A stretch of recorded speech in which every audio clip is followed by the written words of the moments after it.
જૂનાગઢ જિલ્લાના કેશોદના વતની અને ભારતીય સેનામાં 18 વર્ષ સુધી દેશ સેવા આપનાર જવાન મનભા જીલભા ચુડાસમા નિવૃત્તિ બાદ વતન પરત ફરતા કેશોદમાં ભવ્ય સ્વાગત કરવામાં આવ્યું હતું। રેલવે સ્ટેશન ખાતે મોટી સંખ્યામાં ગ્રામજનો તિરંગા સાથે ઉમટી પડ્યા હતા અને ભારત માતાના જયઘોષ સાથે વીર જવાનનું સન્માન કરવામાં આવ્યું હતું। વર્ષ 2008 થી 2026 સુધી ભારતીય સેનામાં નિષ્ઠાપૂર્વક ફરજ બજાવ્યા બાદ નિવૃત્ત થયેલા મનુભા ચુડાસમાની સ્વાગત યાત્રા રેલવે સ્ટેશનથી નીકળી હતી। ખુલ્લી જીપમાં તિરંગા સાથે નીકળેલા યાત્રામાં દેશભક્તિના ગીતો અને ઢોલના નાદ સાથે લોકોમાં ભારે ઉત્સાહ જોવા મળ્યો હતો। પરિવારજનો, આગેવાનો, યુવાનો અને નાગરિકોએ પુષ્પહાર, શાલ અને મોમેન્ટો આપી વીર જવાનનું સન્માન કર્યું હતું। સમગ્ર વાતાવરણ ભારત માતા કી જય અને વંદે માતરમના નારાથી ગુંજી ઉઠ્યું હતું।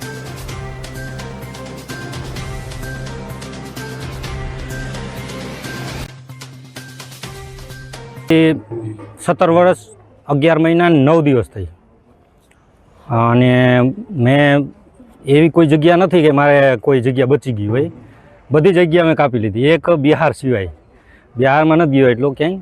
બાકી જમ્મુ વગેરે મેં 3 વખત જમ્મુ કાપ્યું અને બાકી બધા સ્ટેટમાં કાપ્યા। અને આ બધું જો મારા માટે આયોજન કર્યું એ વખતે ખૂબ ખૂબ ધન્યવાદ। અને ધારાસભ્ય પણ થોડીક રાહે જોરાવી, મેં પણ ધન્યવાદ એ માટે। ઠીક છે।